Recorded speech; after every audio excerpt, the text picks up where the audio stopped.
పలు శిక్షణా కార్యక్రమాలతో పాల్గొనడంతో పాటుగా వివిధ ప్రాంతాలలో కూడా పర్యటించారు. అంటే సెమినార్లే కాకుండా పాఠశాలలు కానీ వివిధ ప్రాంతాలు పర్యటించారు. వాటి అనుభవాలు ఏంటి?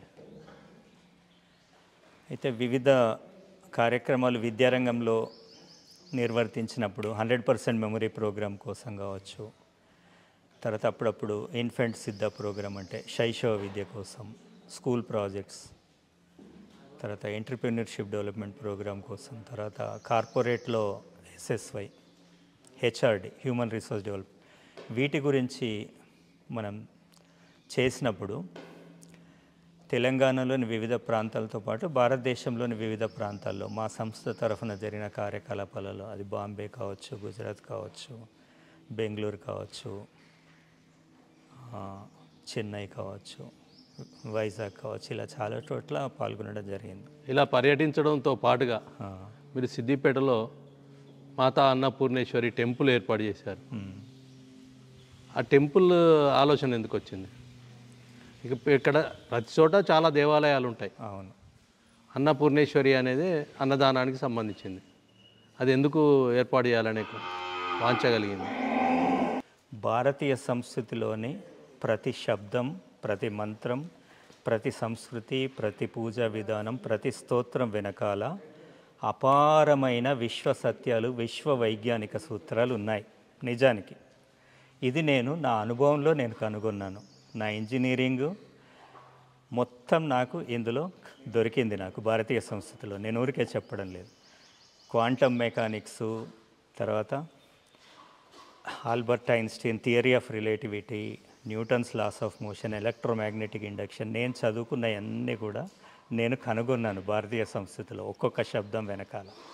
ఇది నా స్వానుభవం, గురుదేవుల ప్రభావంతో కలిగిన నా యొక్క స్వానుభవం. అయితే అన్నపూర్ణేశ్వరి క్షేత్రం కేవలం గురూజీ స్ఫూర్తితో ప్రారంభించాం. అప్పుడు నాకు ఇంత అవగాహన లేదు.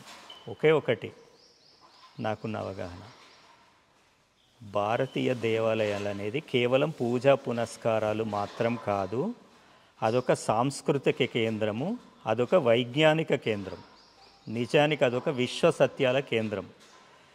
మీరు ప్రాచీన దేవాలయాలు చూడండి, అన్నిట్లో ఇదే దాగి ఉంది. నేను ఒక ఇంజనీర్గా మాట్లాడుతున్నా, ఒక మేనేజ్మెంట్ పోస్ట్ గ్రాడ్యుయేట్గా మాట్లాడుతున్నా. ప్రతి ప్రాచీన భారతదేశ పురాతన దేవాలయాన్ని పరిశోధించండి, అందులో అపారమైన సైన్స్ ఉంది ప్రతి విషయంలో.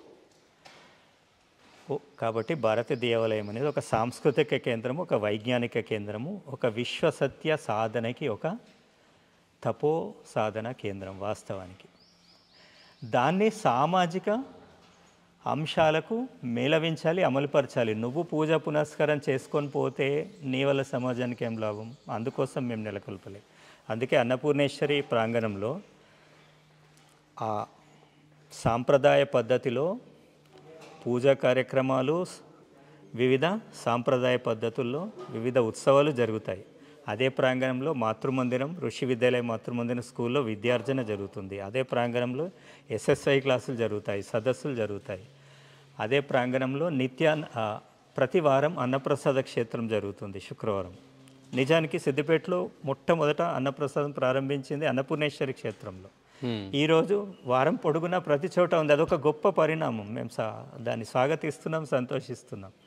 కాబట్టి దేవాలయం అనేది ఒక సంస్కృతి కేంద్రంగా, వైజ్ఞానిక కేంద్రంగా, ఒక తపోసాధన కేంద్రంగా తీర్చిదిద్దడానికి గురూజీ ఆలయాలు నెలకొల్పారు. అన్నపూర్ణేశ్వరి యొక్క ఉద్దేశం కూడా అదే.